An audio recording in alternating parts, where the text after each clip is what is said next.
Cintia Pamela Audicio, y les pedimos por favor que todas las preguntas y los comentarios los hagan por chat.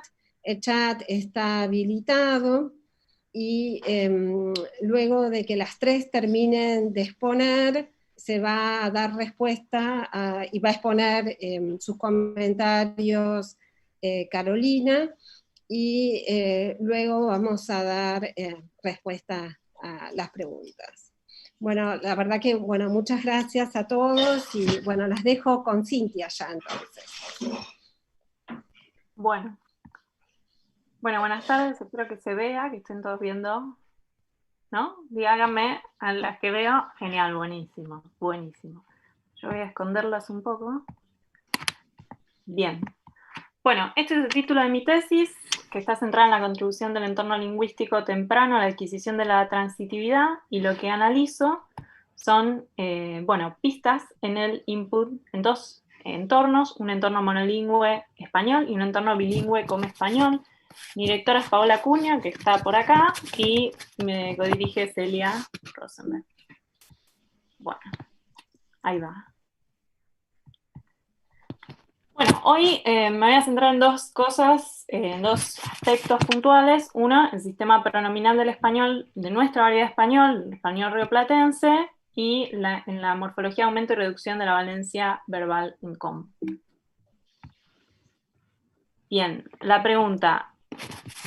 Como sabemos, el habla a la que están expuestos los niños desde temprana edad les proporcionan pistas, ¿no?, sobre la transitividad de la cláusula, que les permiten inferir el valor de transitividad de esa cláusula. Entonces, la pregunta que guía la tesis es, bueno, ¿cuáles son esas pistas? ¿Cuáles son esos indicios formales que proporciona el input, el entorno lingüístico, para aprender los patrones de transitividad de la lengua, para inferir esos patrones?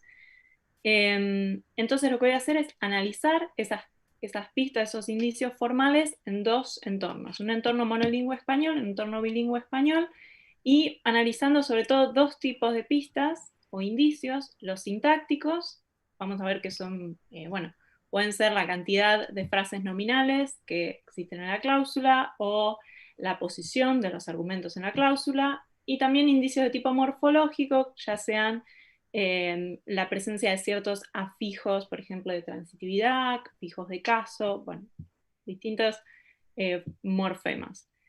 Y bueno, vamos a prestar atención a las diferencias y similitudes entre grupos sociales y culturales, y también a otras variables de la interacción que inciden en la configuración, o que pueden llegar a inferir, creemos, en la configuración de estos patrones. Bueno, el entorno lingüístico. Les voy a hablar un poquito de la evidencia que tiene el chico, ¿no?, para el niño o la niña, para inferir cuál es la transitividad de la cláusula. Bien. El rol que cada investigador atribuye al entorno lingüístico va a depender mucho de su postura en el debate de larga data entre el rol de la naturaleza y el rol de la cultura a la crianza en el desarrollo lingüístico, ¿no? Hay quienes le ponen todas las fichas a la información que viene codificada biológicamente y creen que es mucho lo que viene codificado biológicamente, mientras que hay otros que, sin caer en posiciones absolutamente empiristas y sostener que todo lo aprendemos a partir de los sentidos, proponen que en realidad uno viene con menos cosas codificadas, sobre todo en lenguaje, sino con algunas como capacidades generales de descubrimiento de patrones, regularización, generalización, que puede aplicar a distintos tipos de información, y la lingüística es una de ellas, y en situaciones concretas de interacción con otros individuos, ¿no? En cambio, quienes piensan que venimos con mucha información biológicamente codificada, creen que el entorno está formado básicamente, no básicamente, pero hay mucho defectuoso, y el niño aprende la lengua justamente a pesar de esos datos que son defectuosos, de esos falsos inicios, de esas dudas, de esas oraciones a veces atípicas que se producen en el entorno espontáneo. Y bueno, hay una importante conjunto de trabajos recientes y no tanto, que han visto que las propiedades del entorno lingüístico y social inciden en el desarrollo del lenguaje infantil. En general fueron llevadas a cabo en comunidades occidentales, pero bueno, cada vez hay más en otras comunidades no occidentales bueno, y hay algunos trabajos incluso en comunidades indígenas. En la Argentina no son tantos, de hecho casi no hay. Y algunas de esas propiedades que inciden en el desarrollo del lenguaje infantil son, por ejemplo, el despliegue conversacional, por ejemplo, la contingencia en la respuesta o en la interacción con los niños, y otras características sociopragmáticas, como por ejemplo el hecho de mantener episodios de atención conjunta con un niño. Y además de esas propiedades conversacionales y sociopragmáticas, hay propiedades léxico-gramaticales del habla, como la cantidad de habla, la diversidad de esa habla, la complejidad de esa habla, que también incide, y específicamente en las habilidades sintácticas de los niños, que son las que más me interesan a mí, e incluso hay quienes dicen que son las propiedades léxico-gramaticales del habla las que mejor predicen el desarrollo lingüístico en el niño. Y las habilidades y las propiedades conversacionales o sociopragmáticas del entorno son importantes para el desarrollo lingüístico mucho, pero quizás más a más temprana edad, cuando el chico todavía no puede participar como un interlocutor súper competente, ¿no? Y le cuesta todavía mantener el foco en la interacción, etc.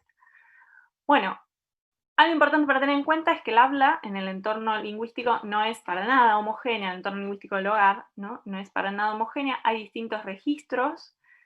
Está, por ejemplo, el habla dirigida a niños, que es un registro especial, a veces se lo conoce como maternés, de habla que utilizan los cuidadores y cuidadoras cuando se dirigen a niños pequeños. Se resaltó en muchos trabajos la importancia que tiene esa habla, incluso al menos hasta cierta edad parece que los chicos, y en las comunidades en que se estudiaron, la prefieren por sobre el habla entre adultos, ¿no? También tiene ciertas propiedades muy propias, ¿no? Por ejemplo, mayor simplicidad, se ha detectado en cuestiones sintácticas mayor simplicidad sintáctica.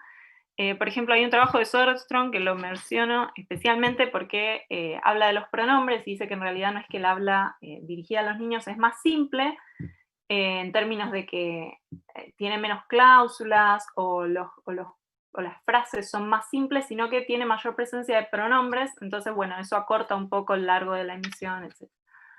Bueno, también dependiendo del grupo social va a haber variación en ese entorno.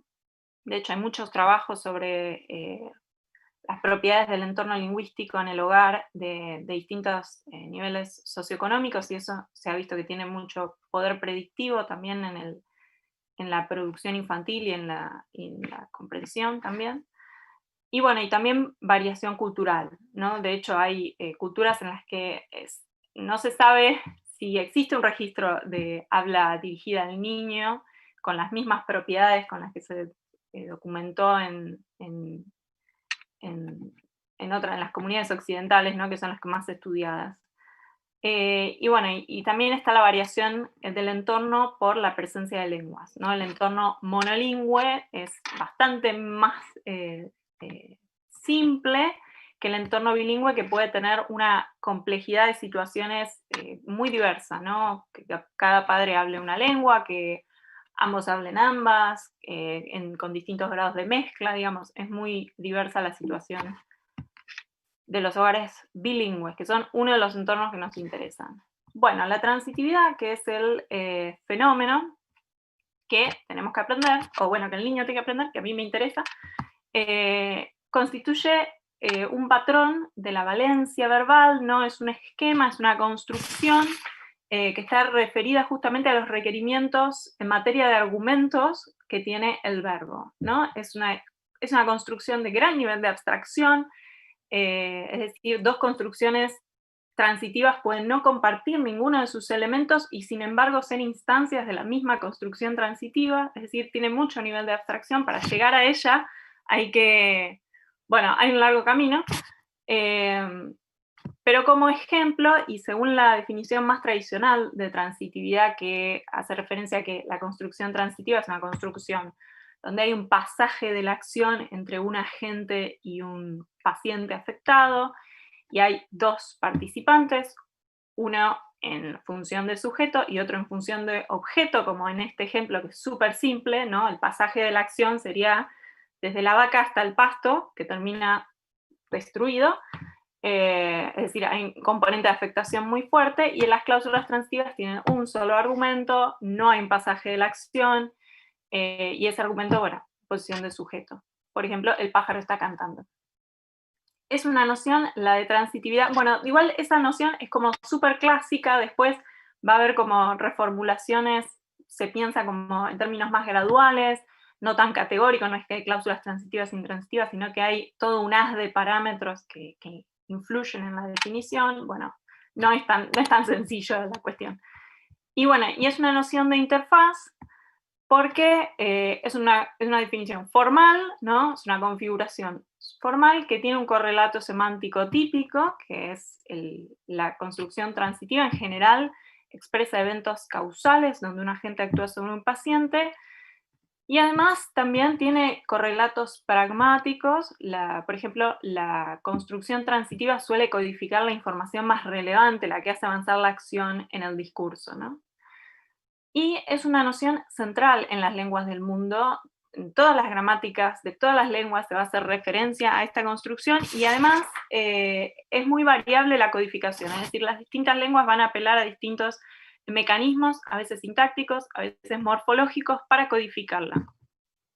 Entonces, lo que me interesa a mí es justamente evaluar la disponibilidad de las pistas en dos entornos lingüísticos en los que se hablan distintas lenguas. En una se habla español nada más, y en otra se habla com y español. Bueno, entonces les voy a hablar un poquito, muy rápidamente, de cómo se expresa la transitividad en estas dos lenguas. Sí, ya pasaron 10 minutos. Ya pasaron 10 minutos. Ok, bueno, muy rápidamente. El español, sabemos, es de familia indoeuropea, com de la familia Guaycurú, es una de las familias lingüísticas que se hablan en la Argentina.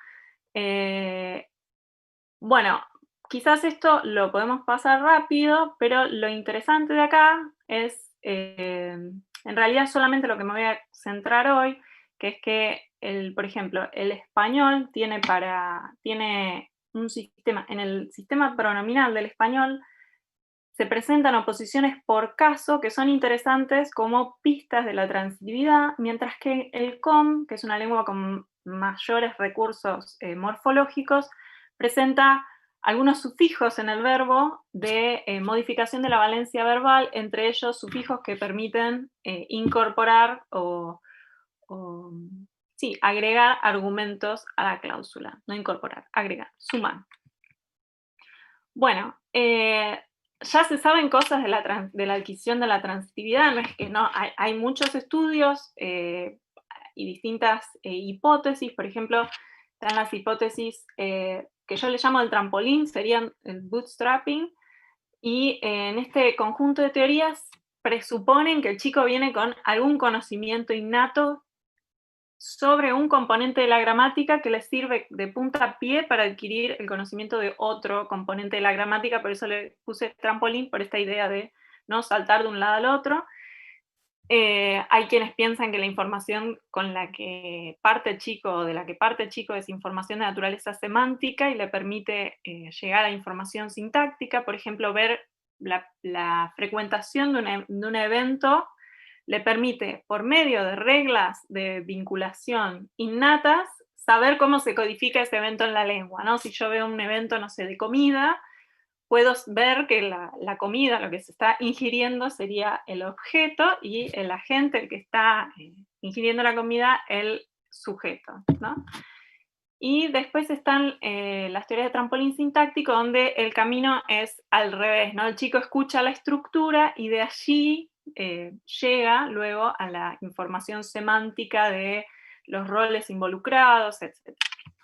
Después hay perspectivas que dicen, bueno, no, en realidad no hay ningún conocimiento innato, todo se puede aprender inductivamente a partir de capacidades generales de de reconocimiento de patrones y irregularidades a partir de las propiedades distribucionales del input, y en ese grupo podemos poner la teoría del trampolín pragmático, donde la información que le permite al chico acceder, digamos, que le permite comprender la naturaleza del evento es más bien pragmática, ¿no? Es más bien inferir la intención del interlocutor, le permite llegar a conocer el significado del evento, ¿no? Y del verbo en cuestión.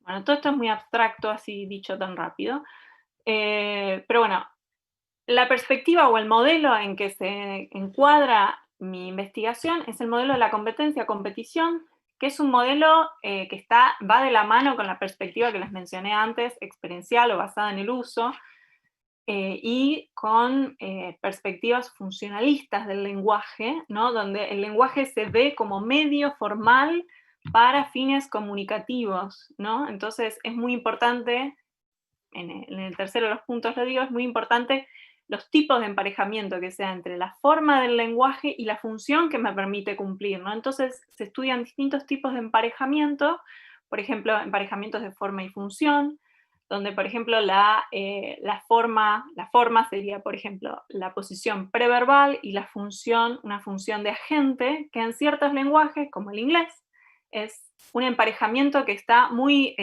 soldado, es muy fuerte, se da mucho esa correlación de posición preverbal y agente. Entonces está muy reforzado, y en este modelo se presta especial atención a las propiedades distribucionales del input, y se propone que el chico presta mucha atención a las propiedades distribucionales del input, y desde temprana edad puede sintonizar con los emparejamientos de forma y función, forma y forma, que son más fuertes en su lengua, ¿no? Sí, pasaron 15. Pasaron 15, ok. Bueno,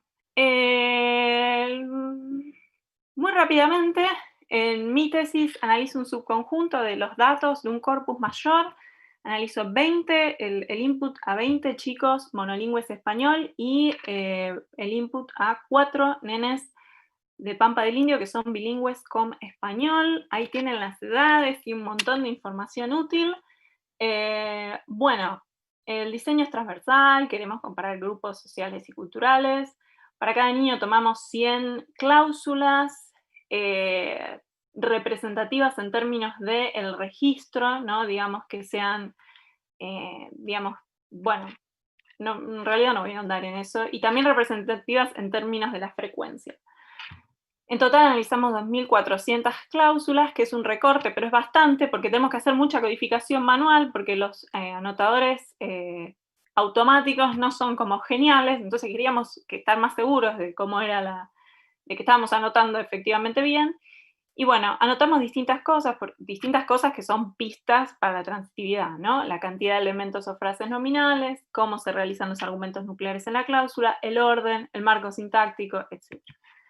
Bueno, ahora en breve, en 3 segundos, voy a intentar decirles algo del español, algo del input en español y algo del input en com que vi súper chiquito en relación con el español. Lo que miré tiene que ver con los pronombres, como ya les adelanté, porque parece que es como relevante o una pista interesante para adquirir la transitividad, ¿no? Sobre todo porque codifican distinciones de función o distinciones de caso.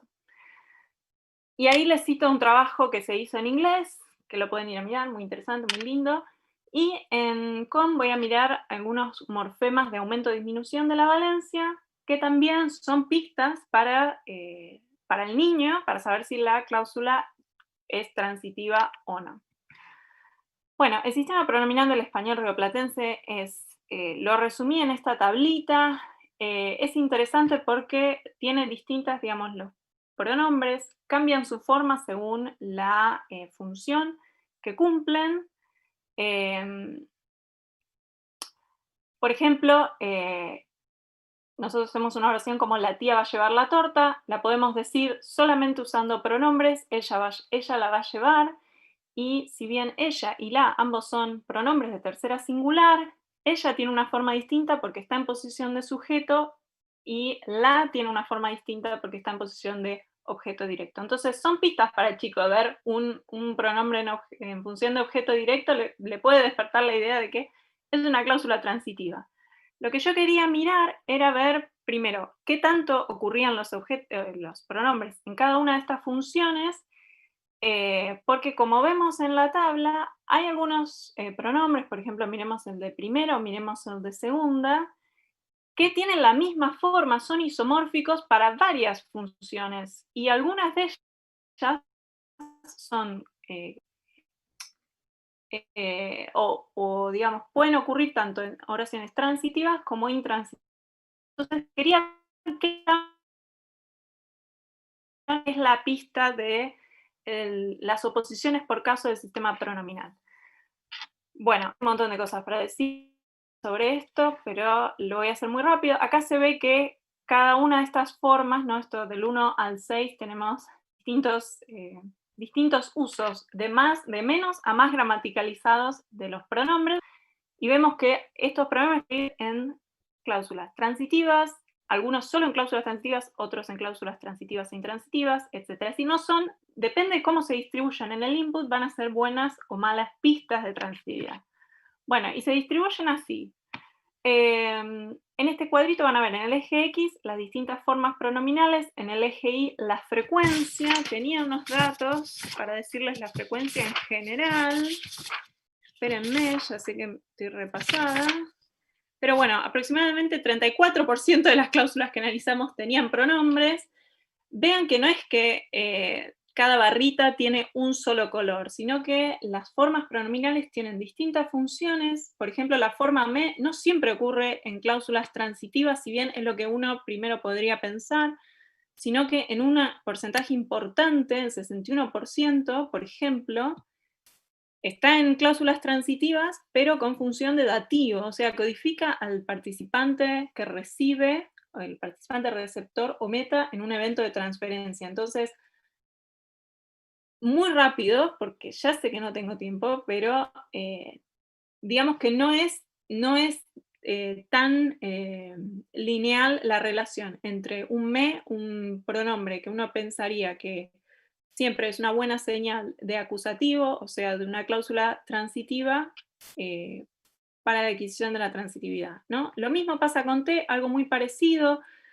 Digamos, solo hay un 18% de veces en que ocurre en caso acusativo, es decir, que está en una cláusula transitiva. Hay un montón de otras veces que ocurre como dativo, a veces en cláusulas transitivas, a veces en cláusulas intransitivas, y también ocurren con valores opuestos, por ejemplo, como intransitivizadores, ¿no?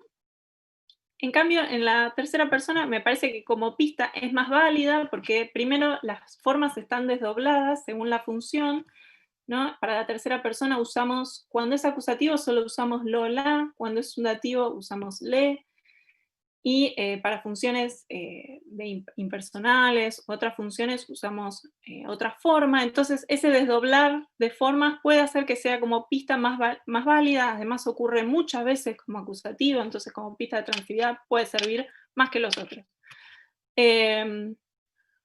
Bueno, acá puse muchas cosas, pero más o menos se las dije. Lo único que les quiero decir, como esto recién lo empecé a hacer ahora, me interesa en el futuro, quiero ver otras cosas, por ejemplo la posición. Sabemos que la posición de los pronombres es muy variable, ¿no? Quizás la posición correlaciona con cierta función, entonces ese es otro emparejamiento forma-función que nos interesa mirar. También la frecuencia según hablante y destinatario. Tenemos el trabajo de Söderström que dijo que, bueno, en el input, en el habla dirigida a niños se usan muchos pronombres. Bueno, este 34% parece bajo, pero si se concentra en el habla dirigida a niño quizás es interesante. Y también, bueno, la relación con los morfemas, con los lexemas. Muy rápido, en com, acá les explicaba cómo funciona la lengua. No creo que tenga tiempo para verlo, pero así, si están como súper interesados, les pueden hacer un screenshot y después me mandan un mail y se los explico. Pero solamente mirando el gráfico, lo que miramos era la ocurrencia de estos morfemas en el input. O sea, cuánto ocurren, ¿no? Porque uno puede agarrar una gramática del com y dice, ah, sí, tienen morfemas de aumento y disminución de la valencia. Listo, chico, le debe prestar atención. Entonces es importante ver qué tanto ocurren, qué tan frecuentes son, para ver si pueden tener alguna incidencia, porque si tienen una frecuencia muy baja, quizás no incidan tanto en la adquisición. Y lo que vemos es que en la muestra que habíamos analizado hay muchas cláusulas sin marcas de morfología, son la mayoría, que es la primera barrita, y después hay una representación mucho menor de cláusulas con morfemas, ¿no? Intransitivizadores y transitivizadores a izquierda y derecha, y lo interesante también era ver que en general todas las barras son violetas, o sea, todos estos morfemas ocurren en cláusulas dirigidas a adultos y no a niños, lo cual es interesante y por eso metimos como variable el destinatario, ¿no?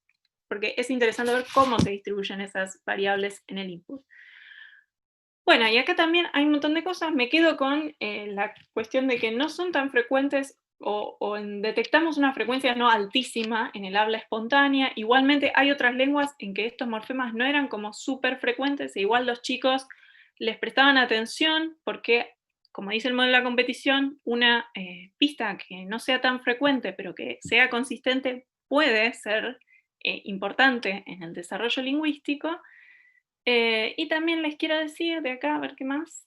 No, un montón de cosas para las que no tengo tiempo. Pero, como conclusión general, les quería decir que no solamente basta con abrir una gramática de una lengua y ver qué propiedades tiene para pensar sobre cómo se adquiere esa lengua, hay que ver cómo están distribuidas esas propiedades, cómo se despliegan en el habla del entorno infantil, y esto puede servir, o sea, hacer esta descripción del entorno puede servir para interpretar resultados de experimentos, para formularlos, puede también contribuir con los estudios sobre el análisis translingüístico de los procesos de adquisición, ¿no? Con datos de comunidades sobre las que no hay mucha documentación, y también para la formación docente puede servir porque es muy interesante ciertamente saber qué es lo que escuchan los chicos en la casa, digamos, en qué funciones. Yo creo que en el caso de los pronombres es muy interesante para el español, pero también no para contextos de diversidad lingüística es sumamente importante. Y con eso les agradezco. Acá les dejo la bibliografía, que la van a tener que mirar con lupa, pero les agradezco la atención y le paso la palabra a Laurita, o Laura Ramírez. A ver, Y de hecho,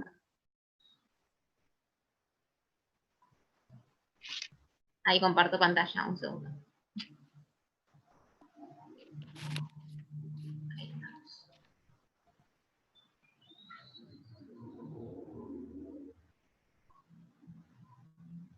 Bueno, buenos días. Voy a cerrar las preguntas porque, bueno,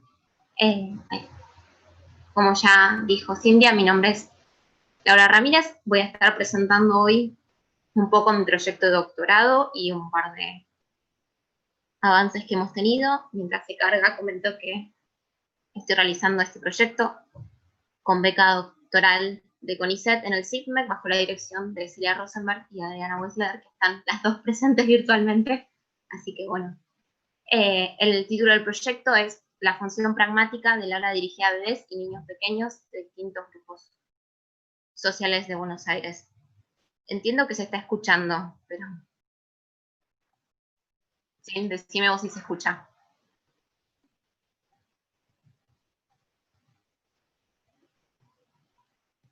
Salgo un segundo porque no sé. se escucha perfecto, Laura.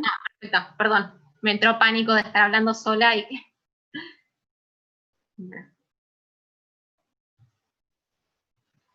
Este proyecto tiene como objetivo general contribuir al conocimiento de las características interaccionales y lingüísticas de las emisiones con distinta función pragmática que configuran el habla dirigida a los niños en los hogares de bebés y niños argentinos, considerando 1. Regularidades y variaciones según el grupo social del hogar, las características contextuales de la situación y la actividad en curso.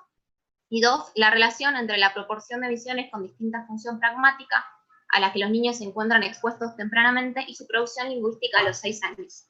Para este proyecto recuperamos un sistema de categorización y un análisis por nivel socioeconómico que empezamos a realizar en el marco de mi tesis de maestría con la doctora Celia Rosenberg y la doctora Maya Mitalek. Bueno, ¿cuáles son los objetivos específicos? Estudiar la composición pragmática del habla dirigida a bebés en 3 momentos de su desarrollo, entre los 8 meses y los 3 años. Describir cómo se realizan lingüísticamente estos distintos tipos de funciones pragmáticas. Identificar y analizar varianzas entre grupos, así como diferencias entre grupos, tanto a nivel de función pragmática como de realización lingüística. Y analizar esto mismo a nivel longitudinal en los distintos momentos del desarrollo. El quinto objetivo es analizar el impacto de las características específicas de la situación en la función pragmática. Y por último, estudiar posibles relaciones entre la distribución de la función pragmática en el habla dirigida a los niños en estos momentos tan tempranos y el vocabulario de los chicos a los 6 años de edad. Para hacer esto, mi trabajo aborda 2 muestras que son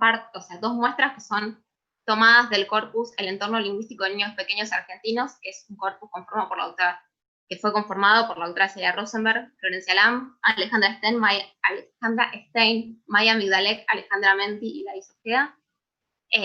Este corpus retoma experiencias de interacción en el hogar de niños de distintos grupos socioeconómicos de Buenos Aires, y hay una muestra que, bueno, es la que Cintia comentaba, del Chaco, y otra en Córdoba, pero me trabo con los nervios. Para realizar este corpus, lo que se hizo fue audiograbar a los niños durante 4 horas. Los investigadores dejaban el grabador con un chalequito que se ponía el chico, se dejaba la grabación, que se grabara durante 4 horas, y después el investigador retiraba el chalequito, es decir, todo esto se realizaba sin presencia del investigador. Las familias llevaban adelante sus vidas cotidianas, y de esas 4 horas se transcribían a el formato chat para ser analizados con el clan las 2 horas intermedias. La muestra con la que voy a analizar el input es 1 año de seguimiento, audios tomados cada 6 meses, de 20 niños de nivel socioeconómico medio y 20 niños de nivel socioeconómico bajo. El nivel socioeconómico, la variable del nivel socioeconómico fue construida teniendo en cuenta el trabajo de los padres, los niveles de escolaridad y residencia, lugar de residencia. Y por otro lado, como les comentaba, el último objetivo es ver, bueno, cómo incide esto en el desarrollo posterior del lenguaje de los chicos. Entonces, este seguimiento se continuó, y vamos a tomar un audio de cuando los chicos tenían más o menos 6 años de edad. Lo que voy a presentar a continuación es un análisis que se realizó sobre el primer audio, cuando los chicos tenían entre 8 y 20 meses de edad. Bueno, vengo hablando de las funciones pragmáticas, pero ¿qué son las funciones pragmáticas? Con las funciones pragmáticas lo que buscamos ver es la intención comunicativa del habla dirigida a los niños. Para quienes venimos del área de la lingüística, como es mi caso, cuando pensamos en intención comunicativa, lo que nos viene a la cabeza es la teoría de los actos de habla de Stern, que busca dar cuenta de la intención comunicativa de los hablantes y define los actos de habla como la unidad de análisis de la comunicación. Esta teoría, además, va a formular un sistema de categorizaciones que va a servir para el análisis general del habla. En el caso puntual de las funciones pragmáticas, va a ser una adaptación de esta teoría, porque lo que nos interesa ver es cuáles de estas intenciones comunicativas pueden o no incidir en el desarrollo del lenguaje de los chicos. Para eso tenemos que tener de base una teoría del desarrollo del lenguaje, que en nuestro caso me remito ahora a esta siguiente filmina, donde vemos por qué estudiar las funciones pragmáticas. Retomamos a lo que señala Hoff en 1986, es que el habla materna, y en este caso toda habla dirigida al niño, influye en el desarrollo lingüístico infantil en 2 planos. Primero, provee a los niños con el input lingüístico del cual extraer patrones y regularidades, y en segundo, impulsa a los niños a producir expresiones más allá de su competencia lingüística actual. En relación a lo primero, lo vamos a poder estudiar viendo la forma de realización lingüística de las emisiones, y lo segundo, cuando formemos el sistema de categorías de la función pragmática, vamos a poder ver qué tipo de enunciados podrían estar favoreciendo que el chico se exprese y cuáles por ahí no tanto. A su vez, ya a nivel empírico, ha habido estudios que han mostrado la preeminencia de ciertas funciones pragmáticas en el habla dirigida a los niños y su incidencia en el desarrollo lingüístico. Muchos trabajos han reportado un impacto negativo en las directivas en el desarrollo lingüístico, mientras lo contrario ha sido reportado, por ejemplo, para preguntas y comentarios. Teniendo esto en mente, es que formulamos el siguiente sistema de categorización de la función pragmática. Tuvimos también en cuenta un comentario de Levinson de 1983, en el que señala que al momento de formularse las categorías de actos de habla hay que tener mucho cuidado y no haya una superposición de niveles de análisis lingüístico. Por ejemplo, en muchos casos, las preguntas se entienden como cualquier formulación en una oración de tipo interrogativa, y muchas veces las directivas quedan reducidas a los imperativos, lo cual supone una superposición de niveles de análisis, que eso fue algo que tratamos de tener cuidado.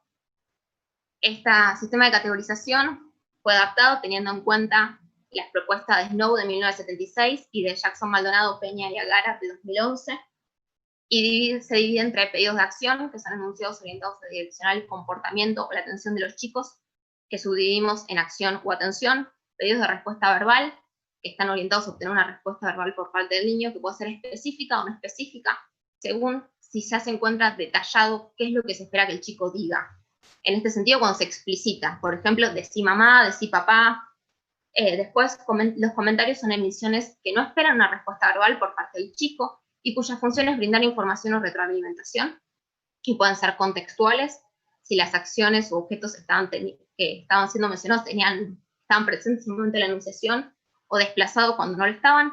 Y por último, rituales lingüísticos, que son elementos verbales o no verbales que se utilizan en la vida cotidiana y van adquiriendo una función especializada en la conducta individual y las interacciones. Saludos, emisiones de cortesía como permiso, gracias, pero también canciones o los juegos, como por ejemplo el ¿dónde está el bebé?, donde primero la madre o el padre van a realizar toda la actuación y después el chico va a ir empezando a participar de manera más activa y ocupando otros roles distintos. Bien. Lo que les presento ahora es un pequeño análisis, como les decía, del primer audio, que son 20 niños de media que están con fondo blanco, 20 niños de bajo que están con fondo azul. Estas son las frecuencias relativas de las categorías generales, no de la subdivisión, porque ya era un cuadro un poco monstruoso y no se entendía muy bien. Para los pedidos de acción vemos que son las columnas en azul, vemos que son más altas las columnas en azul en el nivel socioeconómico bajo, y los comentarios, que son los rojitos, empezamos a ver parecerían mayores en el nivel socioeconómico medio. Los pedidos de respuesta verbal están en amarillo, tienen una distribución un poco más difusa, y por último los rituales están en verde y son bastante menos, como podemos ver. Bueno, empezamos a querer ver si estas diferencias que veíamos a primera vista eran o no eran significativas. En el caso de los pedidos de acción y comentarios, como la distribución era normal, pudimos realizar una prueba de un test student, vimos que había diferencias significativas entre los grupos. La frecuencia relativa de los pedidos de acción era mayor en nivel socioeconómico bajo, mientras la frecuencia relativa de los comentarios, era más alta en nivel socioeconómico medio. Cuando pasamos a los pedidos de respuesta verbal y rituales, la distribución no era normal, realizamos una prueba Webb-McWhinney, no encontramos diferencias significativas, pero nos metimos un poquito más en qué pasaba con los pedidos de respuesta verbal, que teníamos una subcategoría. Realizamos otra vez una prueba Webb-McWhinney porque no era normal la distribución. Cuando vamos a los pedidos de respuesta verbal no específica, estos que están acá, si bien parecería haber una tendencia en que hay una frecuencia relativa mayor en medio que en bajo, no es una diferencia significativa. En cambio, cuando vemos los pedidos de respuesta verbal específica, vamos a ver que la frecuencia relativa de los pedidos de respuesta específica es mayor en bajo que en medio. Bien. Ahora, haciendo un poco resumen de los resultados encontrados hasta ahora para este primer audio, se encontraron diferencias significativas en la proporción de pedidos de acción, que son mayores en bajo que en medio, y con los comentarios, que son mayores en medio que en bajo. No se observaron diferencias significativas en la proporción de rituales ni de pedidos de respuesta, pero cuando nos empezamos a meter un poco más en los pedidos de respuesta verbal, encontramos que hay diferencias al interior de esta categoría, habiendo una mayor proporción de pedidos de respuesta verbal específica en bajo que en medio. Bueno, ¿por qué nos importa esto? ¿Qué puede aportar esto? Por un lado, estas diferencias en el habla dirigida a los niños podrían incidir en el desarrollo del lenguaje de los chicos y sus habilidades lingüísticas cuando ingresan a la primaria, es decir, cuando tienen 6 años. Esto es uno de los objetivos que vamos a tratar de ver más adelante. Y lo segundo es que los intercambios a los que los niños están acostumbrados a participar en el hogar pueden incidir en cuán familiarizados estén o no con las formas de interacción que la escuela demanda. Esto un poco lo comentábamos en mi proyecto de tesis definitivo con Adriana y con Celia. Es que si un chico está acostumbrado a un tipo de interacción determinada en su hogar y después en la escuela se le pide un tipo de interacción distinta, probablemente no tenga tanta facilidad para interactuar de esa manera como si en su hogar ya hubiera tenido ese tipo de interacciones. Por ejemplo, si un chico está acostumbrado a que le hagan preguntas abiertas, donde no está especificada la respuesta, cuando se encuentre con este tipo de interacciones, va a saber más fácil cómo interactuar. Y yendo más específicamente a las formas de realización lingüística, no va a ser lo mismo para un chico que esté acostumbrado a que los pedidos de acción se formulen de manera directa con imperativos, que un chico que esté acostumbrado a que los pedidos de acción se formulen, por ejemplo, en forma indirecta de preguntas, como ¿por qué no nos sentamos? En cambio, si está acostumbrado a que le digan directamente que se siente, y esto va a ser, o sea, recibido de manera distinta a la conducta del chico, que por ahí simplemente no está acostumbrado a ese tipo de interacción, y no es que no es desobediente, y no es que sea malo ni nada, sino que está acostumbrado a otro tipo de interacción, y esto es algo interesante de ver. Bueno, ¿qué es lo que queda por delante? Que es bastante. Lo primero es que ahora estamos en proceso de analizar tanto la forma de realización lingüística de este primer audio, ver el tipo de oración y ver la diversidad léxica, que lo vamos a ver con un programa del CLAN, que es el POCD, que nos permite ver diversidad léxica. Después seguir con el análisis longitudinal de los audios 2 y 3 de estos mismos 40 niños, es decir, 80 audios más. Después realizar el procesamiento del audio de los chicos a los 6 años, de los 22 chicos que pudimos seguir. Esto me olvidé de comentar, no pudimos seguir a los 40 chicos, porque bueno, es un seguimiento longitudinal y muchos chicos no pueden ser seguidos, quedamos con 22 chicos, 10 de medio y 12 de bajo. Y por último, esto es algo que estamos empezando un poco a formular, que es la idea de analizar el contexto situacional y cómo esto incide en la función pragmática, para lo que elaboramos con Celia y con Adriana un template para el análisis con ELAN del contexto situacional, en el que vemos la cantidad de participantes, la actividad en curso, el centro de la actividad y demás, que no lo puse ahí, pero bueno, era una breve presentación y es todo. Así que bueno, muchas gracias. Y ahora vengo para acá y le cedo la palabra a Iliana Ibáñez. Gracias, Laura. Bueno, voy a compartir la pantalla.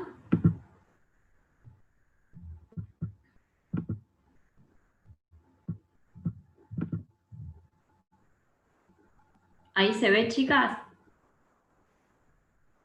¿Sí? Perfecto. Bueno, vamos a ir al principio. Bueno, buenas tardes a todas y a todos.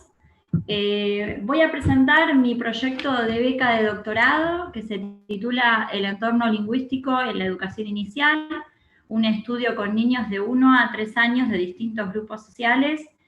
Mi directora es la doctora Celia Rosenberg y mi codirectora de tesis es la doctora Maya Migdalek.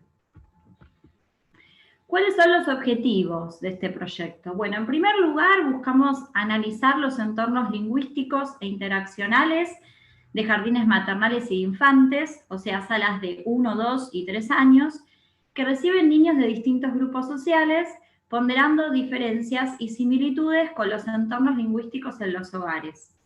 Y en segundo lugar, queremos analizar el impacto de los aspectos lingüísticos e interaccionales específicos en el desarrollo del vocabulario.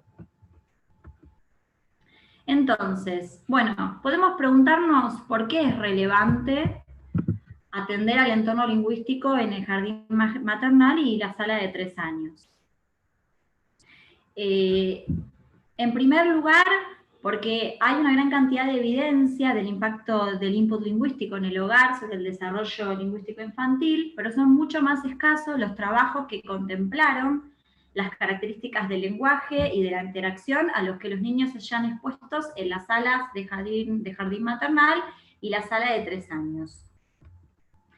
Dentro de estos trabajos, muchos de ellos han aportado evidencia de la relación entre la asistencia al jardín maternal y el lenguaje receptivo y productivo de los niños, Y además aportar una evidencia en relación a que el input lingüístico que se le ofrece a los niños en el entorno del jardín maternal parece tener mayor impacto en el desarrollo lingüístico que otros aspectos cualitativos de estos entornos.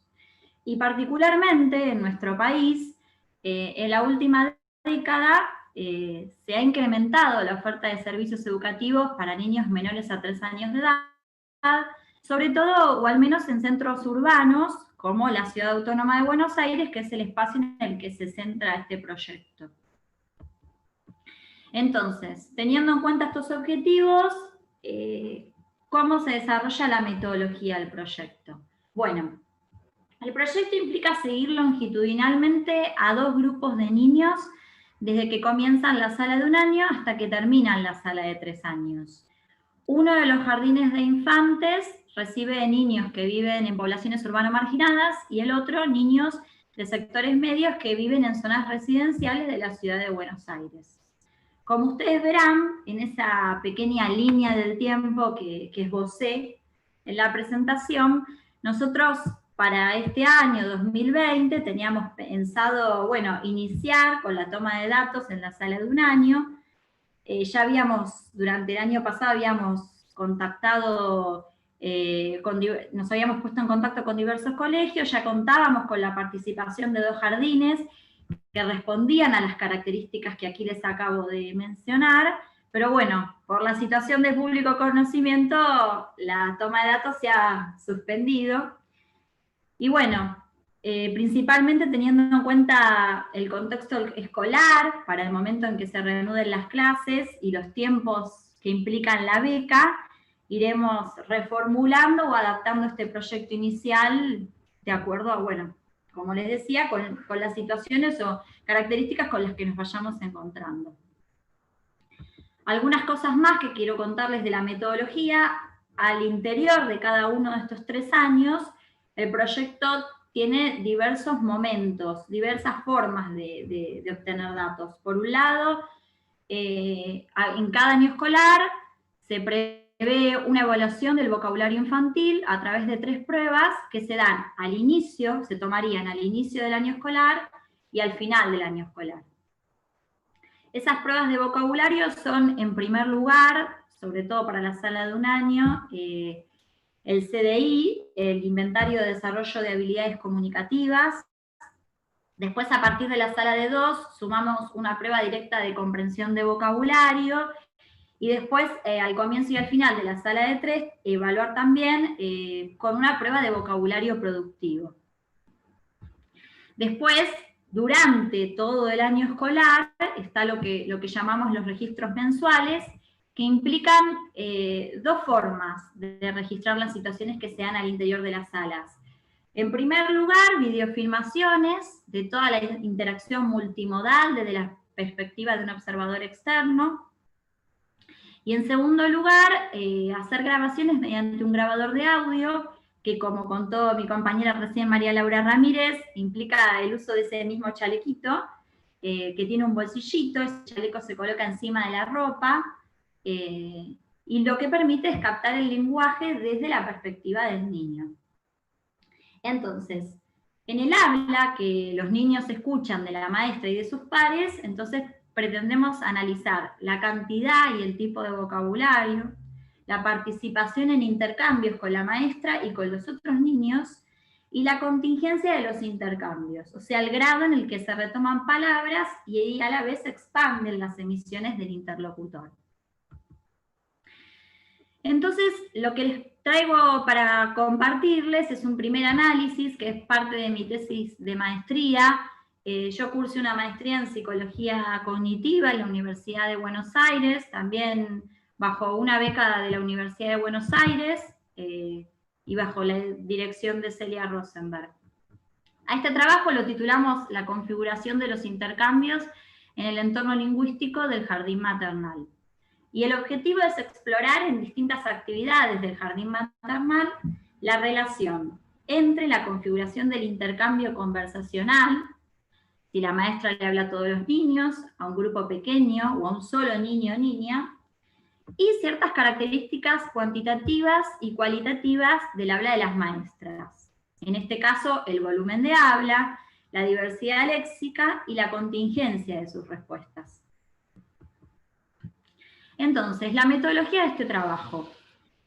Utilizamos un corpus de datos que está compuesto por 20 videofilmaciones de distintas situaciones de aula en 2 jardines maternales de la Ciudad Autónoma de Buenos Aires. Como les decía, este es un análisis exploratorio en la que se analizaron 4 situaciones cuya actividad principal difiere. Las actividades son juego, desayuno, preparación de pan y dibujo.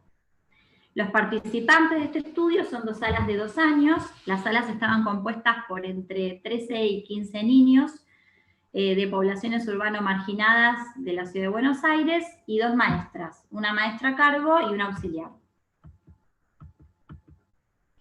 Entonces, ¿cómo se llevó a cabo este trabajo? En primer lugar, segmentamos las emisiones docentes empleando el programa ELAM.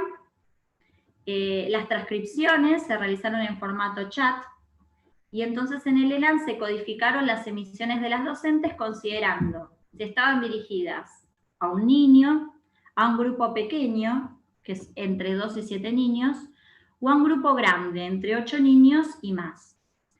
Para esta codificación de las configuraciones grupales, se atendió tanto a los aspectos verbales como no verbales, o sea, lo que llamamos la interacción, los aspectos multimodales, ¿no?, de la interacción. La entonación, los gestos, la mirada, la posición y los movimientos corporales. Si este cuadro tiene algunas imágenes de las situaciones, esto nos permite las imágenes nos permiten como comprender o captar un poco más esta codificación en configuraciones grupales. Si se fijan, en el grupo grande, que como les decía eran 8 niños y más, por ejemplo, esta imagen se da en la situación de preparación de pan. Ustedes pueden observar que la maestra está parada en un espacio central del aula, con la mirada dirigida hacia todos los niños, eleva el tono de voz, y los chicos están todos sentados con la mirada en dirección a la maestra. Por su parte, la foto, por ejemplo, de grupo pequeño, que es entre 2 y 7 niños, nos permite ver una situación que se desarrolla al entorno de la actividad de juego. Fíjense que alrededor se ven algunos chicos jugando, entonces todos los chicos están jugando, pero la maestra está sentada en un costadito de la sala con 4 niñas jugando con algunos objetos. Y la última situación, que sería el habla dirigida a un niño, la maestra está también en la situación de juego, agachada, hablando con un solo niño. Fíjense que también hay un contacto corporal, lo agarra de las manos, le explica lo que sucede en torno a una situación. Entonces, para el análisis de cada una de estas configuraciones grupales, las transcripciones que se habían desarrollado en ELAM se exportaron al CLAM, y lo que procesamos fue, en primer lugar, el volumen de habla de las docentes, o sea, la cantidad de emisiones de las docentes para cada configuración grupal, la cantidad total de palabras, y en segundo lugar, la diversidad léxica en el habla de las docentes, que sería la cantidad de tipos de palabras, y tomamos una medida de diversidad léxica que se llama BioICD. Y en tercer lugar, codificamos la contingencia semántica en el habla de las docentes. ¿En qué se basó esta categoría? Bueno, distinguimos entre emisiones contingentes y no contingentes. Las emisiones contingentes son emisiones referidas a entidades que constituyen el foco de la atención infantil porque los están sosteniendo, mirando o han hecho una referencia verbal o gestual a ellos, o emisiones que están relacionadas con la actividad en la que el niño o la niña ya estaba comprometido. Al interior de esta categoría contingente hicimos una subcategorización en la que categorizamos en aquellas emisiones que retoman el lexema infantil y en las que son contingentes pero no retoman el lexema infantil. Aparte, estaban las emisiones no contingentes, que son emisiones que no responden al foco de la atención infantil. Entonces, los resultados de este estudio exploratorio. En relación al volumen del habla de las maestras, se asoció más con la configuración del intercambio que con el tipo de actividad. Si ustedes miran este primer gráfico de las emisiones de las maestras, podemos ver que en general en todas las actividades hay una gran cantidad de emisiones destinadas a un niño o una niña. En segundo lugar, emisiones destinadas al grupo grande, y en mucha menor cantidad, emisiones destinadas a grupo pequeño, ¿sí? En general, según el tipo de actividad, la diferencia se estableció más entre la actividad preparación de pan y el resto de las actividades, que la preparación de pan podría categorizarse, como dicen algunos autores, como una actividad más estructurada, ¿sí? En la cual la maestra toma parte, o en la cual la maestra configura u organiza esa interacción de tal manera que genera más habla dirigida al grupo grande. En relación a la diversidad léxica, en el habla de las docentes, bueno, los tipos de palabras siguen el patrón de volumen de habla, y en diversidad léxica, o sea, en bio y CD, no observamos diferencias significativas. Y le pasaron 10 minutos. Gracias. En cuanto a la contingencia de las emisiones docentes, encontramos que las maestras suelen ser muy contingentes, que salta la cantidad de emisiones contingentes, pero de las emisiones, fíjense, en color bordó, es menor la cantidad de emisiones contingentes que retoman el léxico infantil. Además de este análisis cuantitativo, empezamos a hacer un análisis más cualitativo de la contingencia al interior de cada actividad. Acá yo cito, les muestro un ejemplo particular de una situación que se da durante la actividad de juego, pero algunas cuestiones como generales que resultan interesantes de este análisis más cualitativo, que es que la contingencia está anclada en la dinámica de la configuración grupal y por lo tanto asume modalidades particulares. Entonces, hay respuestas de la maestra que retoman una emisión infantil y la hacen pública al grupo grande, la validan y la utilizan para desplazar el tópico de la actividad que se está desarrollando. Por otro lado, también hay interrupciones de un niño o niña particular en intercambios que se estaban desarrollando en el grupo grande y que pueden dar lugar a intercambios contingentes que se incrustan en esa secuencia mayor de intercambio. Y además hay intercambios maestra-niño en los cuales se suman otros niños y aportan de modo contingente al desarrollo de esa interacción.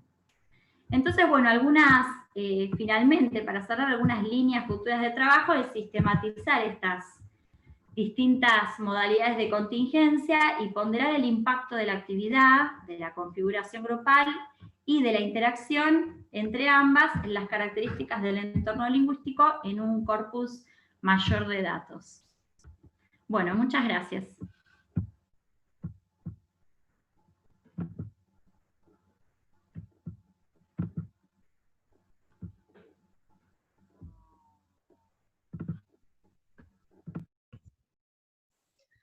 Bueno, muchas gracias a las tres por las presentaciones, la verdad que me encantaron. Me parecieron súper interesantes y súper necesarias, creo que para el campo de la lingüística en general, de la psicolingüística y del estudio de la adquisición del lenguaje son imprescindibles. Tengo en realidad algunas preguntas un poquito más precisas dirigidas a cada una. Una que creo que puede ser una pregunta para las tres, que tiene que ver con, ustedes están analizando lo que es la intervención, digamos, o con el input que reciben estos chicos en edad escolar, y quería saber qué es lo que esperan ustedes, por ejemplo, con respecto a el output de los chicos, una vez que analicen. En el caso de Cintia, ella no mencionó que fuera a hacer un estudio posterior al respecto sobre la producción de los pronombres en estos niños. No sé si tienen los datos, pero ¿qué esperarían ustedes con respecto a, digamos, por ejemplo, en el caso de Laura, si la intervención en el hogar de estos niños, de los padres, o la manera de interactuar de los padres, qué esperaría encontrar en el audio más actual con respecto a su desarrollo lingüístico, y en el caso de Ileana, por ejemplo, qué esperaría encontrar con respecto a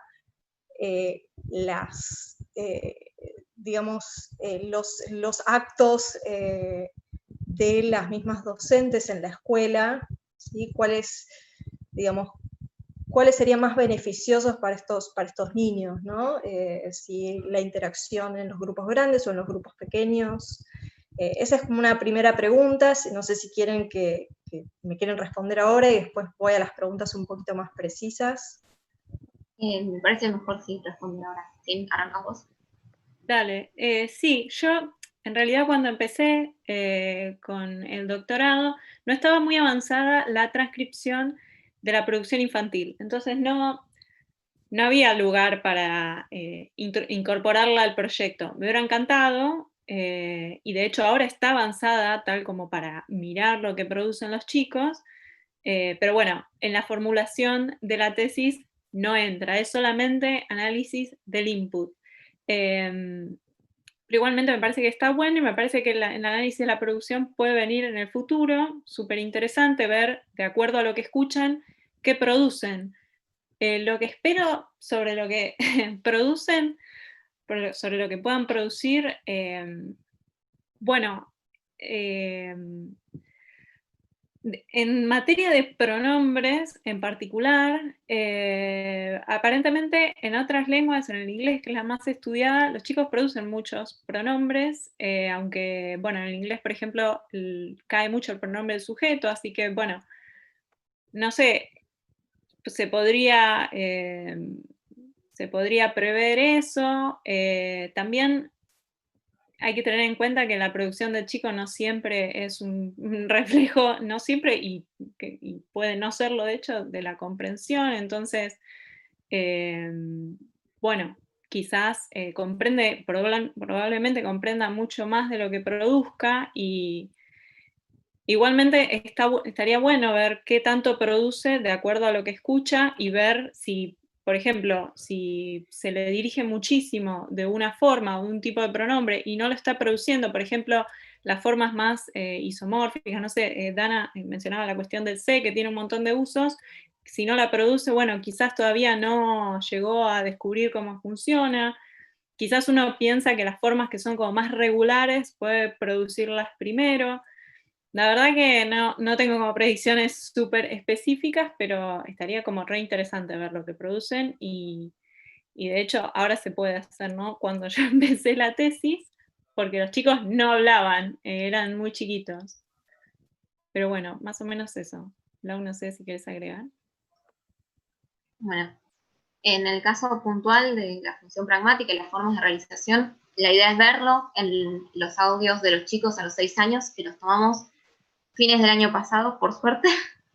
¿Qué pensamos que puede llegar a pasar? Bueno, se ha reportado que la función pragmática, no siempre llamada de esta manera, pero es la intención comunicativa del hablante, tiene incidencia en cosas como cantidad de vocabulario, tiempos de procesamiento. Obviamente, tiempo de procesamiento no lo vamos a ver porque estamos trabajando con el output directamente del chico.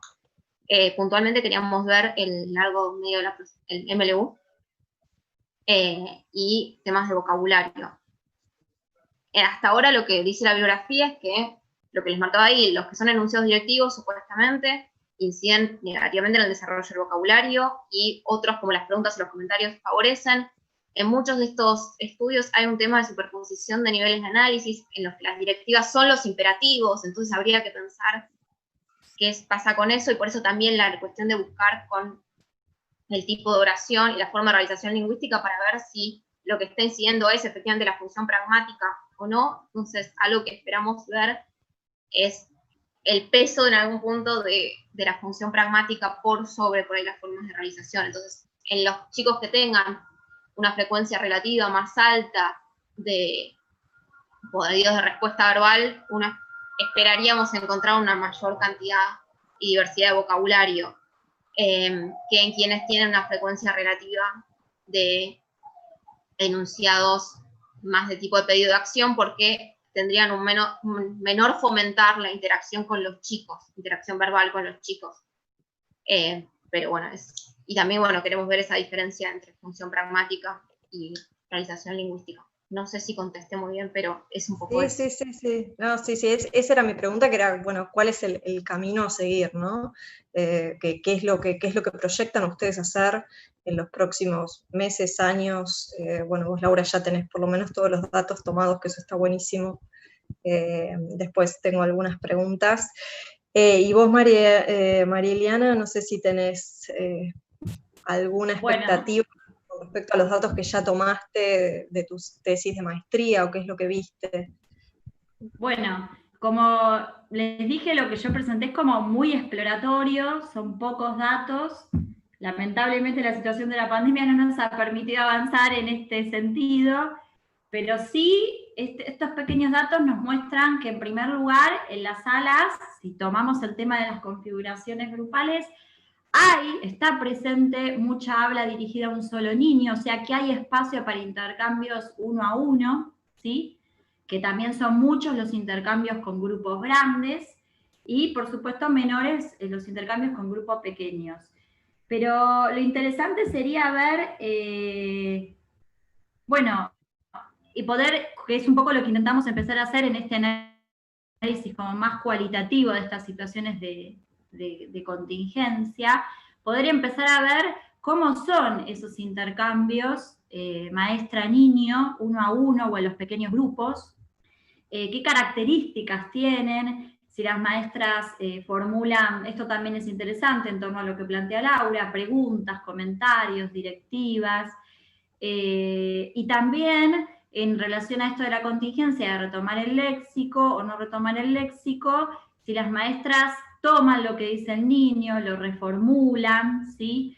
Les devuelven otras emisiones, digamos, si se generan intercambios que puedan llegar a ser beneficiosos para el desarrollo lingüístico de los niños. Entonces, bueno, en principio como esto, tenemos un análisis muy preliminar que tiene que ver más con determinar la presencia de estas configuraciones grupales al interior del aula. Yo creo que lo que queremos hacer ahora, además de seguir en esta misma línea cuantitativa, de ver la cantidad de situaciones que se generan para cada configuración grupal, ver qué pasa al interior de cada una de ellas, ¿no? Cómo son esas interacciones y qué posibilidades hay en torno a las emisiones infantiles, a esto de la contingencia, si las maestras están atentas a retomar lo que el niño señala, aquello en lo que el niño está atento, o lo que dijo.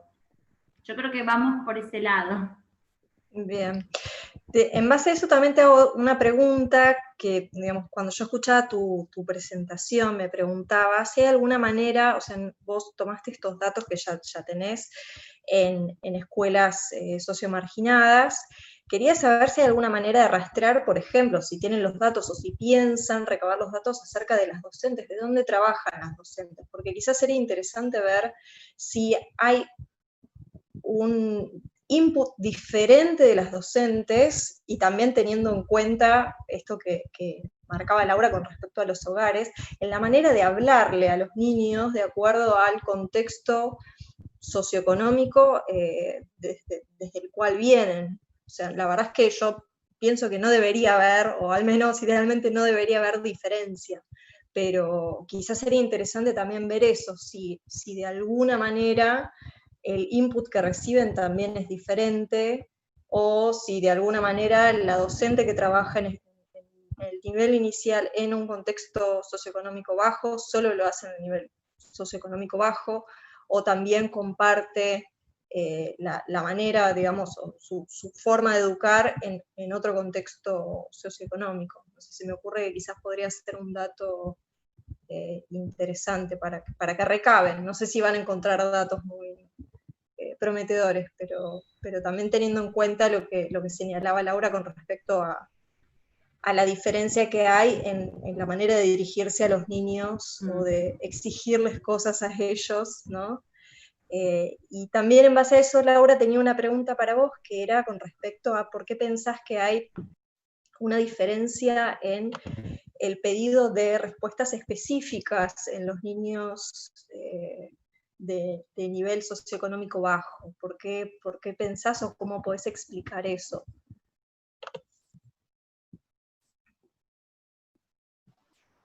contesto yo y si querés después vos retomás la otra parte. La verdad no tengo una explicación para dar de por qué podría ser. Incluso recién pensaba por ahí fijarme bien cuáles son las edades de los chicos y que por ahí en esos momentos se les explicite más, esté más en la cuestión educativa del de si papá, de si mamá. No tengo el registro de que hubiera tanta diferencia. Creo que eran bastante parejos en edad todos, como para que eso fuera un factor. La verdad es que no tengo claro qué podría justificar esa diferencia, más que lo que está ahí. Lamentablemente no tengo nada que me permita hoy formular una hipótesis al respecto. Puede ser que sean estilos, no sé, no te puedo dar una respuesta más que no tengo. Y vos por ahí tenés la respuesta. De curiosidad. No, sí, esto perfectamente válido, pero no, la verdad es que no tengo nada para decir que con ningún tipo de certeza, al menos que valga la pena. Bueno, en el caso de lo que presenté yo hoy, el corpus que tomé para este pequeño estudio corresponden a algunos datos que tomó Celia ya hace unos años, y en este caso, claro, solo son datos, como vos decís, Carolina, de un jardín, de 2 jardines que atendían a niños que viven en poblaciones urbano marginadas, pero bueno, atendiendo a lo que vos decís, es una parte de este estudio, de este proyecto que esperemos poder llevar a cabo, justamente ver qué pasa en esos 2 entornos, entre el colegio o el jardín que atiende a niños de nivel socioeconómico bajo y el de sectores medios. Por eso, digamos, la idea fue tomar 2 y 2 colegios, porque una parte del proyecto, que yo en esta presentación, por ser breve, no lo mencioné, es también ponderar y ver si hay diferencias entre los sectores y ver qué sucede. Sí, es una parte del proyecto. Y por supuesto que también sería, y de hecho muchos estudios, muchos de los antecedentes con los que estoy trabajando y que he leído en este tiempo, toman lo que vos decís, ¿no? Las características de los docentes, el nivel de estudio, dónde han estudiado, etcétera, y otras cuestiones que pueden ser relevantes también para algunas cuestiones del estudio. Bueno. Y después tengo algunas preguntas para Cintia. Vos mencionaste varias cosas. Una, el marco teórico en el cual estás enfocando tu tesis, que es el modelo de la competencia. Te quería preguntar, porque por los datos que vos mostraste, los niños parecen recibir, los niños monolingües en español parecen casi recibir de manera inequívoca los pronombres de tercera persona o usarlos como pistas de transitividad, quizás.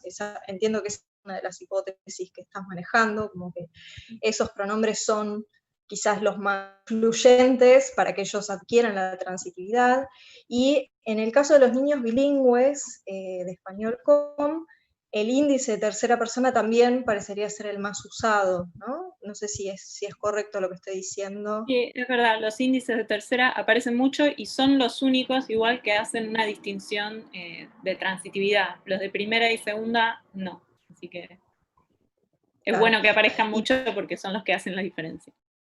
Claro, y mi pregunta era, más allá de que aparecen casi siempre en el habla dirigido a adultos, era si quizás tenía que ver, vos que tomás el modelo de la competencia, el hecho de que los padres sean bilingües en español com, que estén utilizando precisamente esos pronombres. O sea, vos igual me acabas de aclarar que son los únicos que no son ambiguos, yo eso no lo sabía, o que al menos que indican transitividad, pero sí es posible que también estén usando por un lado esos pronombres, porque precisamente son los que en español también no son ambiguos, y si es posible que no estén usando otro tipo de marcadores, que es lo que vos decís, casi todas las emisiones no tienen marcadores morfológicos, precisamente porque en español ya están escuchando índices de transitividad a través de los pronombres. O sea, obviamente son lenguas tipológicamente completamente diferentes, pero los niños están escuchando el input en las 2 lenguas. Entonces se me ocurre que quizás, pensando en hablantes monolingües de com, si es que existen, quizás se puede llegar a hacer o ver si hay alguna diferencia entre eso que escuchan esos niños monolingües con respecto a lo que escuchan los niños bilingües. Sí, no sé si es verdad que en el input específicamente dirigido a niños no ocurría mucho, casi nada, diría. De hecho ocurrían solo en un nene y era el nene que también más habla en com tenía de los 4 nenes bilingües. También es cierto que yo no estudié estoy hablando de los sufijos, ¿no? Todos los sufijos de aumento o reducción de valencia, tomé 4. Hay algunas otras marcas que quizás aparecen más, hay algunos aplicativos que quizás puede ser que tengan mayor frecuencia. Es cierto que no son muy frecuentes. Y sobre un posible efecto de transferencia o interferencia de lenguas, seguro que lo hay. Como en cualquier hablante bilingüe debe haber algún efecto de transferencia o interferencia. No sé si me atrevería a decir que está digamos que en este aspecto puntual tiene que ver con el uso del índice de tercera, porque hay muchas variantes situacionales también que hay que tener en cuenta. No me atrevería a decirlo, pero sí es un tema súper interesante para una postdoc y creo que es lo que estamos barajando ahora, ver posibles transferencias, interferencias en el ámbito de la transitividad en los hablantes bilingües, que sería re interesante, pero la verdad no sé si me atrevo a decirlo. No, yo igual te estoy preguntando más desde mi ignorancia con respecto al COM y desde esta posibilidad de que quizás estudiando, viendo, por eso te preguntaba si hay hablantes monolingües de COM solamente, quizás con esos datos sí se podría llegar a ver si hay una diferencia en el input que reciben esos niños, por ejemplo. Sí. Pero bueno, es como un mundo ideal. Sí, parece que son, Paola me puede corregir que está ahí, pero parece que son raros, pero hay niños completamente monolingües en algún lugar del Chaco. Habría que ir a buscarlos. El tema es que, bueno, cada vez es más la penetración del español, ¿no? Es difícil encontrar familias en donde no se hable español. Pero bueno, sí se puede medir y está bueno tener el input porque se puede medir cuánto reciben de cada lengua. De hecho, con Gladys, Paola y Celia vimos cuestiones interesantes de cuánto escuchan en cada lengua y cuánto se les dirige a los niños en cada lengua. Pero bueno, cada vez es más difícil encontrar monolingües, así que no sé si es posible pensar una comparación para postdoc, una comparación de input monolingüe e input bilingüe bilingüe. Es bastante difícil. Bien. Y la otra dimensión que vos mencionaste es la del nivel socioeconómico, ¿no? Que también puede incidir en el tipo de input que reciben esos chicos.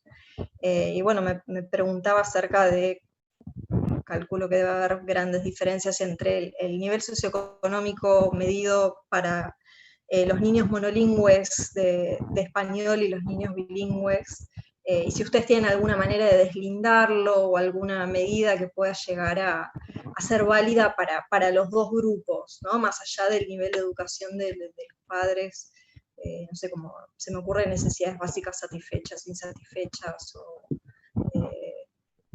no sé si... Sí, yo en mi caso lo separé de la variable cultural porque, o sea, nosotros la variable de clase social o nivel socioeconómico la operacionalizábamos como años de escolaridad materna y lugar de residencia, ¿no? Las características del barrio. Y la verdad que medido en años, en el Chaco, en el promedio de edad de escolaridad es más bajo que el de Bajo de Buenos Aires. Entonces, no, yo al menos en mi tesis no los agrupé juntos, las comparaciones de clase, nivel socioeconómica, las reservé solo para el grupo de los monolingües, y en el grupo de los bilingües nada más pretendo hacer comparaciones de grupo cultural, porque no sé si es tan comparable y me parece que incluso en términos de edad, me parece que de edad de años de escolarización quizás constituyen otro grupo. Entonces no sé si es tan fácil la comparación. Sí, yo lo pensaba también en función de que digamos, no sé cuánta bibliografía hay al respecto, o sea, hay un montón